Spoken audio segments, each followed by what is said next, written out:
사람들이 세상이 불공평하다고 이야기합니다. 세상이 불공평하다고 이야기합니다. 제가 지금 정부에서 이야기하는 공정한 사회가 사실이냐 아니냐 하는 문제를 말씀드리려는 것이 아니고요. 이런 문제입니다. 악한 사람이 오히려 더 잘 되는 것 같고 선한 사람, 의로운 사람이 더 어렵게 살고 고생하는 것 같으니 웬일인가 하는 문제입니다. 심지어 이 문제에 악한 사람이 형통하고 의인이 고난하는 경우를 보고 어떤 분들은 하나님이 과연 존재하느냐 하고 회의에 빠지는 사람도 있습니다.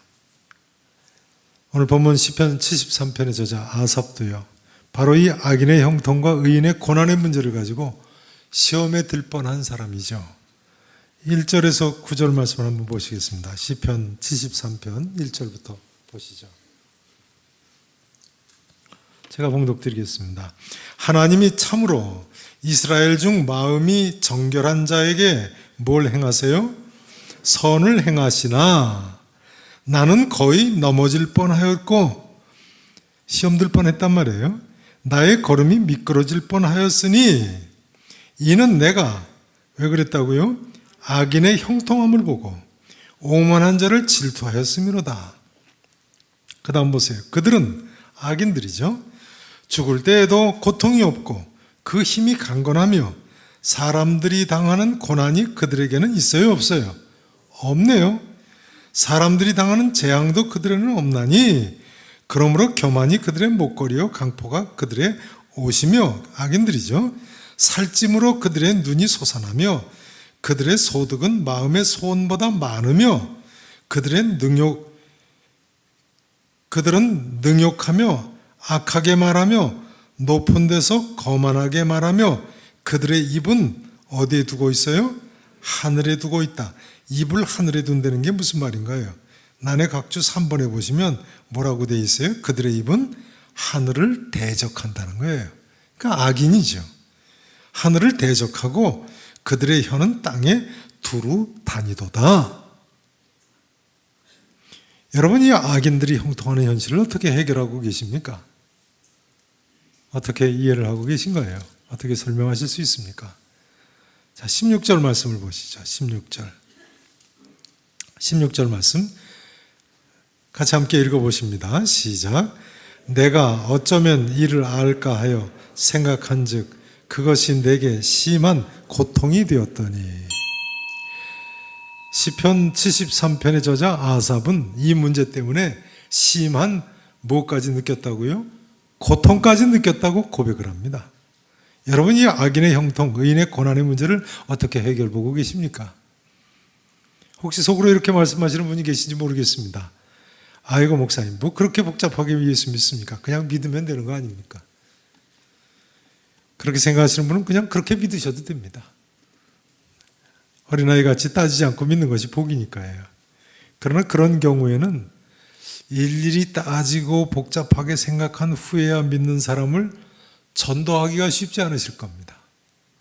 아삽도 그런 사람 아닙니까? 그 문제를 가지고 심한 고통을 느낄 정도의 사람인데요. 내가 어쩌면 이를 할까요? 생각한 즉 그것이 내게 심한 고통이 되었더라. 영적 고뇌를 하는 모습입니다. 실제로 이런 문제로 괴로워하는 분들이 있습니다.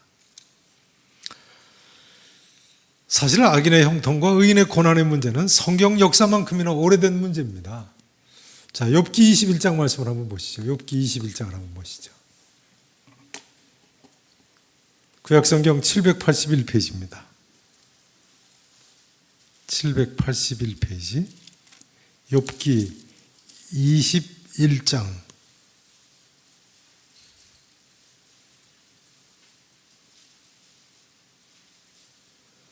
7절부터 보시겠습니다.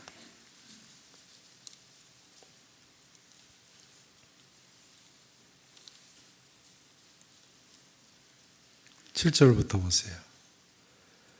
욥이 뭐라고 이야기합니까? 어찌하여 악인이 생존하고 뭐 한다고요?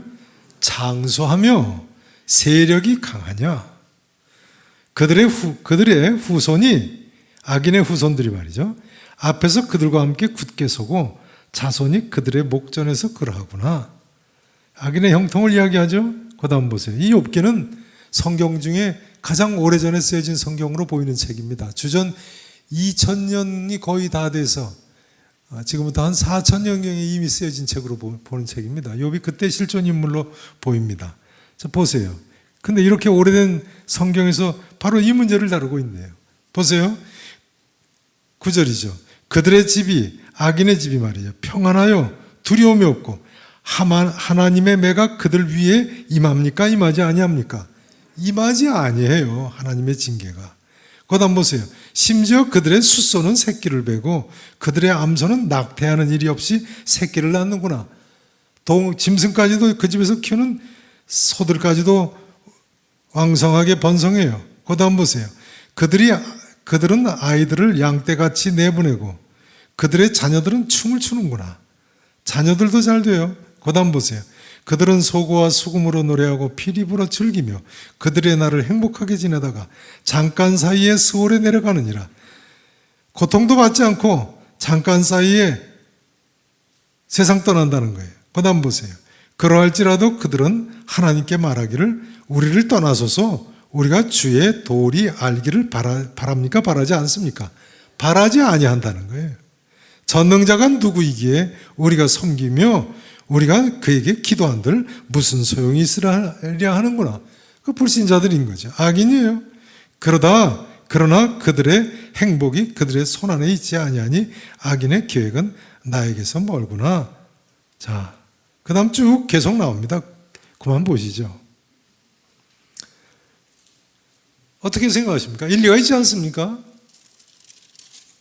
예레미야 선지자도요. 예레미야 12장 1절에 보면 같은 의문을 제기하고 있습니다. 내가 주께 질문하옵나니 악한 자의 길이 형통하며 반역한 자가 다 평안함은 무슨 까닭이니까 합니다. 악인의 형통과 의인의 고난의 문제는 성경 역사만큼이나 오래된 문제예요. 하박국 선지자도요. 하박국서 1장 13절에서 꼭 같은 의문을 제기하고 있습니다. 어찌하여 거짓된 자들을 방관하시며 악인이 자기보다 의로운 사람을 삼키는데도 잠잠하시나이까 합니다. 어찌하여 거짓된 자들을 방관하십니까 하나님? 악인이 자기보다 의로운 사람을 어떻게 해요? 삼켜버린다는 거예요. 그런데도 하나님이 왜 잠잠하십니까? 하고 따지는 거예요. 자, 이제 중요한 점은 이것이죠. 그럼 오늘 본문 시편 73편의 저자 아삽은 이 문제를 어떻게 해결하고 있습니까? 16절 17절을 보시겠습니다. 시편 73편 16절 제가 다시 읽습니다. 내가 어쩌면 이를 알까 하여 생각한즉 그것이 내게 심한 고통이 되었더니. 자, 영적 고뇌를 하는 거예요. 17절 뭐라고 이야기합니까? 같이 읽으시죠. 하나님의 성소에 들어갈 때에야 그들의 종말을 내가 깨달았나이다. 아삽은요, 어디에 들어갈 때에야요? 예루살렘 성전의 성소에 들어갈 때에야. 그러니까 그 성소에 들어가기 전까지는 이 문제의 답을 얻지 못했다는 거예요. 먼저 이 말씀을 드려야겠습니다. 성경은요, 이 난해한 질문에 분명하게 답을 하고 있습니다. 그 다음 다시 한번 17절 이하를 보세요. 하나님의 성소에 들어갈 때에야 그들의 종말을 내가 깨달았나이다. 주께서, 그 다음 단어가 뭐죠? 참으로 그들을 미끄러운 곳에 두시며, 악인들을 어디에 두신다고요? 미끄러운 곳에 두시며 파멸에 던지신다는 거예요. 그 다음 보세요. 그들이 어찌하여 그리 갑자기 어떻게 됐다고요? 황폐하였는가? 놀랄 정도로 그들이 어떻게 됐다고요? 전멸하였나이다. 주께서 참으로 무슨 이야기입니까? 주님께서 의인에게 선을 행하시고 악인들은 미끄러운 곳에 두시며 파멸에 던지신다 말씀하시더니 참으로 그렇게 됐다는 거예요. 1절 말씀 다시 한번 보세요. 1절 말씀 다시 한번 보세요. 하나님이 73편 1절이요. 그 다음 단어가 뭐예요? 참으로 이스라엘 중에 누구에게 선을 행하세요? 마음이 정결한 자에게 선을 행하신다 하다니 참으로 그렇다는 이야기 아닙니까? 그러니까요, 성경은 분명히 의의 궁극적인 승리를 거듭거듭 가르치고 있는 것입니다. 악과 악인의 심판을 이처럼 분명하게 가르치고 있는 것입니다. 그러나 우리가 일견 보기에는 현실 세계에서는 그럴 것 같지 않게 보일 수도 있다는 거예요. 그러나 그럼에도 불구하고 아삽은 예루살렘 성전 성소에 들어갈 때에 마침내 성경이 가르치고 있는 의의 승리가 참으로 진리라는 사실을 깨닫게 된 거예요.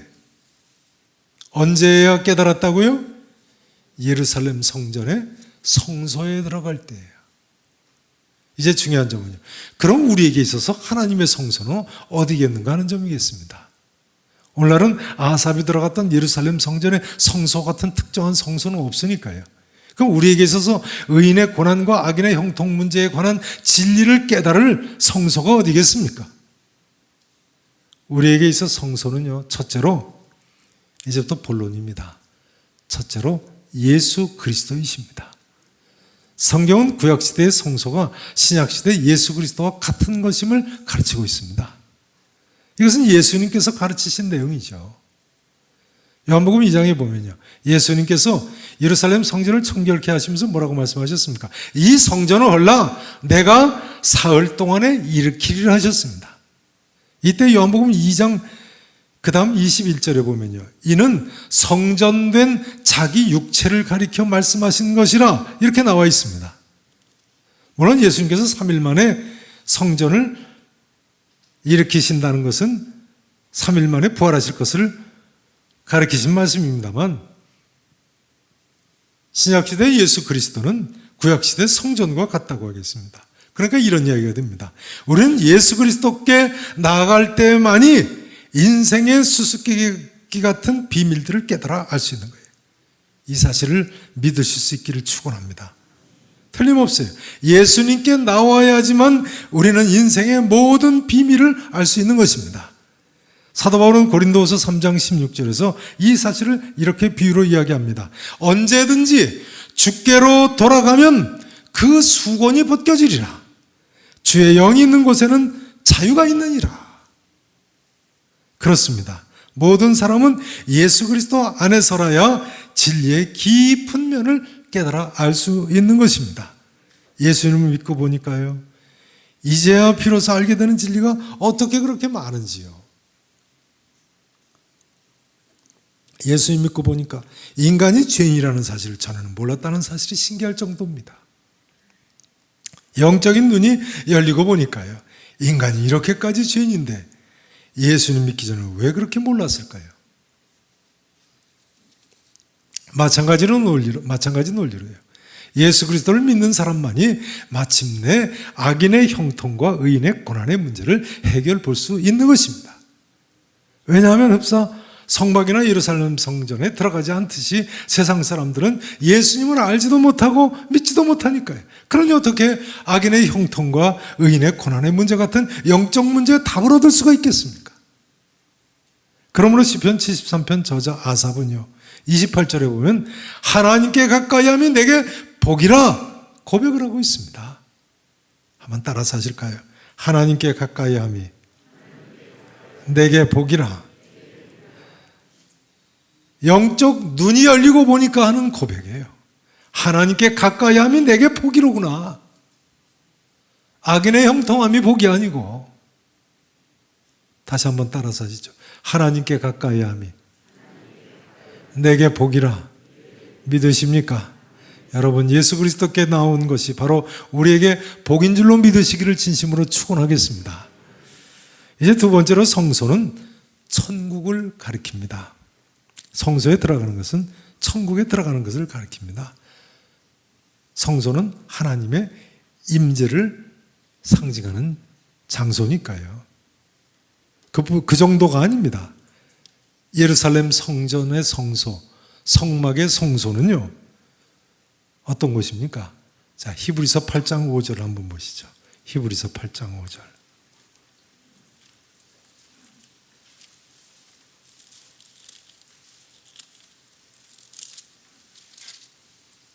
신약 성경 360페이지입니다. 히브리서 8장 5절.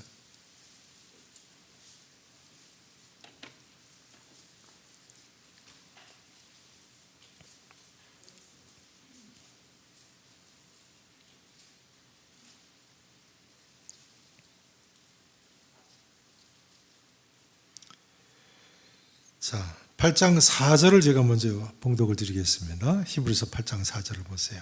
예수께서 만일 땅에 계셨더라면 제사장이 되지 아니하셨을 것이니, 그 앞에 보시면 대제사장을 가리는 대제사장이 되지 아니하셨을 것이니, 이는 율법을 따라 예물을 드리는 누가 땅에 있어요? 땅에는 제사장이 있어요. 성막과 예루살렘 성전의 성소에서 예물을 드리는 제사장이 있습니다. 그런데요, 그 다음 말씀이 중요해요. 보세요. 그들이, 그러니까 제사장들이 섬기는 것은 어디에 있는 것의 모형과 그림자일 뿐이라고요? 하늘에 있는 것의 모형과 그림자라고 했어요. 그러니까 성소에 들어가는 것은 곧 뭘 의미해요? 천국에 들어가는 것을 가리킵니다. 여러분, 그러니까 우리 모두는 천국에 들어갈 때는 참으로 하나님께서 말씀하신 대로 의의 최후의 승리를 목격하게 될 줄로 믿으시기 바랍니다.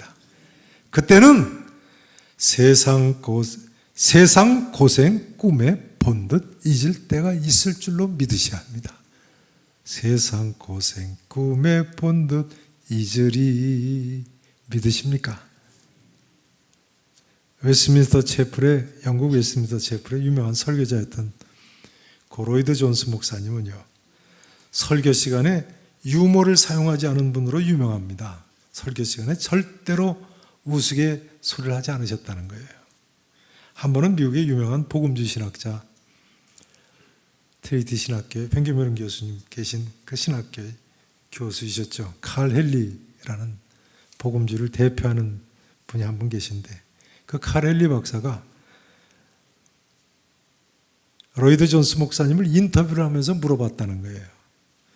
목사님은 친구분들의 말을 들어보면 유머 감각이 대단하다고 하는데 왜 강단에서는 유머를 사용하지 않으십니까? 그랬더니 로이드 존스 목사님이 이렇게 대답을 하셨다고 합니다. 제 경우에는요, 강단에 서면 언제나 나 자신이, 잘 들어보세요. 강단에 서면 언제나 나 자신이 지옥에 갈지도 모를 영혼들과 하나님 양자의 중간에 서 있다는 무시무시한 느낌이 듭니다. 이런 입장이 저의 간담을 서늘하게 함으로 감히 유머를 사용하지 못합니다. 그러시더라고요. 일리가 있다고 생각하지 않으십니까? 참 심각한 말씀인데요. 여러분, 우리 앞에는 천국과 지옥의 갈림길이 있습니다. 분명한 한 가지 사실은 우리가 예수 그리스도를 믿고 회개하기만 하면 천국에 갈 수 있습니다. 그가 누구라고 할지라도. 또한 그때가 되면 하나님께서 의인과 악인을 추수 때까지 함께 놔둔 이유를 참으로 알게 될 것입니다. 그때가 되면 하나님께서 예수 그리스도를 믿고 회개해서 죄사함 받은 의인과 예수님을 믿지 않고 회개하기를 거부하고 죄 가운데 살기를 고집하는 악인을 추수 때까지 기다리면 놔두신 이유를 참으로 알게 될 것입니다. 우리가 성소에 들어갈 때, 저 천국에 들어갈 때 말이죠. 우리가 지금은 거울로 보는 것 같이 희미하나 그때가 되면 얼굴과 얼굴을 대하여 볼 것이요, 주님께서 우리를 아신 것 같이 온전히 알게 될 줄로 믿으셔야 합니다. 그때가 되면 사도 바울이 이야기한 대로 현재의 고난은 장차 우리에게 나타날 영광과 좋게 비교할 수 없을 줄로 믿으시기를 축원합니다. 이제 세 번째로 성소에 들어갈 때는요, 성소에 들어가는 때는 오늘날은 예배드리고 성경을 읽고 기도하고 교회에 갈 때를 가리킵니다. 따라서 하실까요? 예배드리고 성경 읽고 기도하고 교회에 갈 때, 그게 성소에 들어가는 때예요. 우선 성소에 들어가는 것은 우리가 예배를 드리는 것과 같다고 하겠습니다. 구약시대 성소에 들어가는 것이 오늘날 뭐와 같다고요? 예배드리는 것과 같아요. 우리가 아는 대로 구약시대 예루살렘 성전의 제사는 신약시대 영과 진리로 드리는 예배로 바뀌었지요. 예수님께서 말씀하지 않으셨습니까? 이 산에서도 말고 예루살렘에서도 말고 너희가 아버지께 예배할 때가 이르리라. 아버지께 참되게 예배하는 자들은 영과 진리로 예배할 때가 오나니 곧 이때라. 아버지께서는 자기에게 이렇게 예배하는 자들을 찾으시느니라 하셨거든요. 여러분, 오늘도 우리 모두 참으로 영과 진리로 예배 드릴 수 있기를 진심으로 축원하겠습니다. 우리가 이처럼 영이신 하나님께 영과 진리로 예배를 드리느라면요, 하나님의 은혜를 깨달을 수 있고 내가 전에는 이해할 수 없었던 인생의 많은 문제들의 답을 얻게 될 줄로 믿습니다. 여러분, 오늘 시편 73편 저자 아삽은요, 악인의 형통함을 보고 시험에 들을 뻔했다가 하나님의 성소에 들어갈 때야 깨달음이 있었죠. 이런 깨달음이겠습니다. 아, 나는 아무 공로 없어도 레위 지파로 태어났구나. 나는 아무 공로도 없는데 성소에 들어가는 은혜를 잊게 됐구나. 성소에는 레위 지파만 들어가니까. 아삽은 실제로 레위 지파 사람입니다. 나는 영적 부자로구나. 나는 영적으로 큰 복을 받게 됐구나. 아삽은요, 선지자 사무엘의 손자인 헤만과 또 에단이라는 사람과 함께 다윗 왕 때에 이스라엘의 3대 찬양대 지휘자 중에 한 사람이었습니다. 다윗 왕 때 3대 찬양대 지휘자. 그러니까 대단한 하나님의 은혜를 입은 거죠. 아삽 입장에서는 감히 사무엘 선자의 손자와 함께 다윗 왕 때 3대 찬양 지휘자의 한 사람이 됐다니요. 헤만은 사무엘의 손자예요. 큰아들의 아들입니다. 아삽은 이처럼 하나님께 제사를 드리려고 성소에 들어가다가 큰 깨달음이 있었던 거예요. 이제 이 질문을 드리지 않을 수 없습니다. 어떻게 우리 찬양대 지휘하시는 집사님 하나님의 큰 은혜를 입으셨다고 믿으십니까? 지휘 집사님만이 아니죠. 오늘부터 오케스트라 팀 예배에 참여하시고 다음 주일부터 찬양대원들도 찬양에 참여하실 텐데 우리 오케스트라 단원이나 찬양대원분들 대단한 하나님의 은혜를 입으셨다고 생각하십니까? 사실은 하나님을 찬양하는 우리 모두가 하나님의 큰 은혜를 입은 것이죠. 하나님을 찬양하고 감히 하나님의 보좌 앞에 나와 예배를 드리다니. 이 시간 함께 예배드리며 찬양하시는 모든 성도님들께 이런 하나님의 은혜가 넘치시기를 진심으로 축원하겠습니다. 이제 성소에 들어가는 것은 또한 성경을 읽는 것과도 같습니다. 구약시대 성소 안에는 율법책이 보관되어 있었습니다. 뭐가 있어요? 율법책이요. 모세 오경이요. 창세기, 출애굽기, 레위기, 민수기, 신명기가 있었어요. 역대하 34장에 보면 남왕 유다의 요시야 왕은 그래서 예루살렘 성전을 수축하다가 바로 이 여호와의 율법책을 발견하지 않았습니까? 구약시대 제사장의 중요한 업무가요, 하나님께 제사를 드리는 것과 더불어 율법책의 사본을 쓰는 겁니다. 그리고 그 율법책을 가르치는 겁니다. 그런데 오늘날 우리는 이 성경책을 아무 때나 아무 곳에서나 시간과 장소를 구애받지 않고 원하기만 하면 대할 수 있게 됐어요. 게다가 이 성경 말씀 안에는 인생의 그 많은 문제들의 시원한 해답이 들어있지 않습니까? 사랑하시는 성도 여러분, 성경 말씀 읽으실 때 평소에 해결 볼 수 없었던 그 많은 인생의 문제들의 답을 시원하게 얻으실 수 있기를 진심으로 축원하겠습니다. 악인들은 그런 즐거움을 모르는 거예요. 자, 이제 성소에 들어갈 때는 기도할 때와 같습니다. 구약시대 성소에 들어갈 때 물론 기도하면서 들어가서 기도했죠. 그러므로 시편 20편에 보면요, 다윗은 이렇게 노래하고 있습니다. 잘 들어보세요. 환난 날에 여호와께서 내게 응답하시고 야곱의 하나님의 이름이 너를 높이 드시며 성소에서 너를 도와주시고. 어디에서 도와주신다고요? 성소에서요. 시온에서 너를 붙드시며 내 모든 소재를 기억하시며 내 번제를 받아주시기를 원하노라 했습니다. 바로 성소에서 응답하신 날. 그 다음 말씀은 시편 20편 5절에 보면 이렇게 나와 있습니다. 한번 따라서 하실까요? 여호와께서 내 모든 기도를 이루어 주시기를 원하노라. 아멘이시죠? 이런 구약시대는 성소에 들어갈 때에야 비로소 특별히 가능한 것이고, 오늘날 우리는 기도할 때에 비로소 가능해지는 것입니다. 또다시 이야기하자면 우리가 예배드리고 성경 말씀 보고 기도할 때 우리는 인생의 수수께끼 같은 비밀한 문제들의 답을 깨달아 알 수 있는 것입니다. 성도 여러분, 일평생 성경 보시고 기도하시고 예배드리실 때 아삽과 같은 깨달음의 은혜와 응답을 누리실 수 있기를 다시 한번 축원하겠습니다. 이제 네 번째로 성소에 들어가는 것은요, 신약시대 우리에게 교회에 갈 때와 같은 것이라고 하겠습니다. 요즘 코로나19 때문에 마음대로 교회에 모일 수도 없고, 또 각 가정에서도 이 시간에 영상으로 예배 드리시는 분이 많으십니다만, 아무튼 우리가 교회에 열심히 다니셔야 합니다. 앞서 인용한 로이드 존스 목사님, 우리가 교회 감으로 얻을 수 있는 유익에 대해서 한 번은 이렇게 설교를 하셨습니다. 들어보세요. 이렇게 설교하셨어요. 로이드 존스 목사님 설교세요. 하나님의 집은 얼마나 놀라운 곳입니까? 하나님의 집은 교회를 가리킵니다. 교회는 얼마나 놀라운 곳입니까?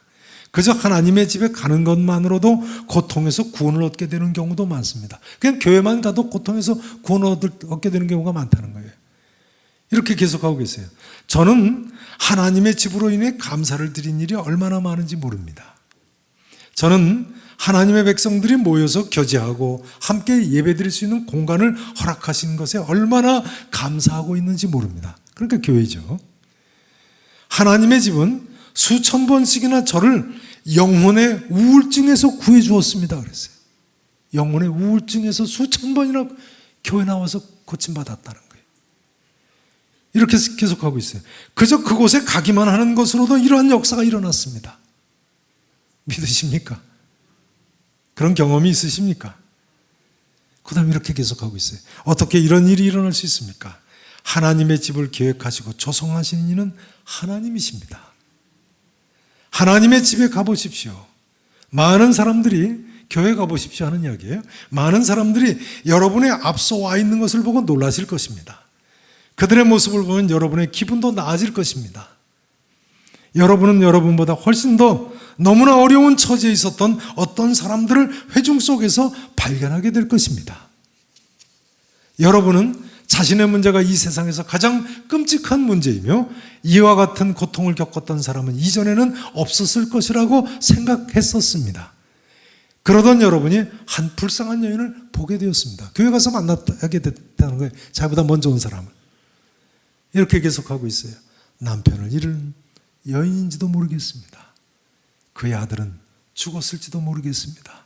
그런데도 그녀는 여전히 하나님의 집에 와 있습니다. 그런 광경이 호련히 여러분의 문제에 대한 새로운 시야를 열어주게 될 것입니다. 저는 목회 현장의 경험을 통하여 교회 출석을 가장 게을리하는 사람들에게 가장 많은 문제와 혼란이 다가온다는 사실을 알게 되었습니다. 하나님의 집에는 하나님의 집의 분위기가 흐르며 교회는 교회의 독특한 분위기가 흐른다는 거예요. 그 속에는 뭔가 특별한 것이 있습니다. 마지막에 이렇게 쓰고 있습니다. 하나님의 집에 나아가 하나님의 백성들을 만나야 한다는 것은 하나님께서 정하신 사항입니다. 우리가 아니라 그분이 정하신 것입니다 했어요. 공감하십니까? 로이드 존스 목사님 말씀에 공감하시죠? 틀림없습니다. 이 로이드 존스 목사님은요, 원래 영국 왕실의 주치의였습니다. 영국에서 유명한 의사 선생님이셨던 거죠. 왕의 주치의였어요. 그런데 깨달음이 있어서 목사가 되셨는데요. 신학교를 가서 목사님이 되셨는데, 신학교는 별로 그렇게 공부를 안 했어요. 신학을 해서 목사가 되셨어요. 그런데 그분이 보니까요, 교회에 나오면 영혼의 고통과 고뇌, 정신적인 우울증과 방황에서 건짐을 받을 수 있더라는 거예요. 의사가 보니까요, 영혼의 고통과 고뇌와 정신적인 우울증과 방황에서 교회 나가니까 낫더라는 거예요. 여러분, 요즘은 교회 마음껏 나오실 수 없습니다만 속히 교회에 마음껏 나오실 수 있기 위해서 매일같이 기도하시기 바랍니다. 우리가 교회에 나오고 또 믿지 않는 사람들 교회로 인도하는 데에 대한 확신이 있어야 됩니다. 교회 나오는 것이 영육간의 고통을 치유하는 중요한 비결입니다. 분명히 우리가 사람들을 교회로 인도해야 할 분명한 이유가 있는 것입니다. 이제 마지막으로 22절 이하에 보시면 이처럼 고뇌하던 문제에 답을 얻은 아삽의 변화된 모습이 나옵니다. 잠깐만 살펴보고 마치겠습니다. 22절에 보면 먼저 아삽은 자신의 영적 무지를 깨달았습니다. 시편 73편 22절을 보세요. 자, 같이 한번 읽어보시죠. 22절 함께 읽어보십니다. 내가 이같이 우매무지함으로 주 앞에 짐승이오나. 그러니까 여러분, 아삽이 자기 영적 무지를 깨달은 거 아니에요? 나는 우매무지해 주 앞에 짐승과 같은 사람입니다. 다시 이야기하자면 여러분, 악인이 형통하는 현실 때문에 시험 드는 사람은 어떤 사람이라고 할 수 있어요? 영적 무지 상태를 이렇게 고백하실 수 있으십니까? 우리 모두가 과거를 돌이켜볼 때 이 아삽의 모습처럼 나의 무지를 깨닫고 고백할 수 있기를 바랍니다. 나는 정말 우매무지한 사람이었구나. 내가 주 앞에 짐승처럼 어리석어 깨닫지를 못했었구나. 이제 주님의 은혜로 복받게 됐구나. 이제 23절에 보면요, 주께서 내 오른손을 붙들어 주신 것을 이 사람은 아삽은 깨달았습니다. 24절에 보면요, 하나님의 인도하심과 구원을 확신하게 됐습니다. 25절에서는요, 아삽이 세계관과 가치관과 인생관이 바뀐 것을 알 수 있습니다. 하늘에서는 주 외에 누가 내게 있으리요? 세계관이 바뀌었어요. 땅에서는 주밖에 내가 사말이 없나이다. 가치관과 인생관이 변화된 모습을 보여줍니다. 27절에서는 역사관이 바뀌었어요. 마지막 28절에서는 새로운 삶이 시작됐음을 보여주고 있어요. 하나님께 가까이함이 내게 복이라. 내가 주 여호와를 나의 피난처로 삼아 주의 모든 행적을 전파하리이다. 주보에 보시면 이 말씀이 오늘의 말씀으로 나와 있죠. 한번 따라서 하시고 마치겠습니다. 하나님께 가까이함이 내게 복이라. 내가 주 여호와를 나의 피난처로 삼아 주의 모든 행적을 전파하리이다. 이 한마디로 마치길 원합니다. 성도 여러분, 우리 모두는 의의 최후의 승리를 믿어야 합니다. 그리고 하나님의 성소로 들어가야 합니다. 그렇습니다. 모든 사람은 예수 그리스도 안에서만, 천국 소망 가운데에서만 성경을 읽고 기도하고 예배드리고 교회에 나올 때에만 인생의 모든 문제들의 해결의 길을 찾을 수 있습니다. 아무쪼록 이 시간 성도 여러분의 고난과 역경 그리고 고뇌가 오히려 영적 깨달음과 영적 성정과 복을 가져다 주실 수 있기를 우리 구주 예수 그리스도의 이름으로 간절히 축원하겠습니다. 기도하시겠습니다.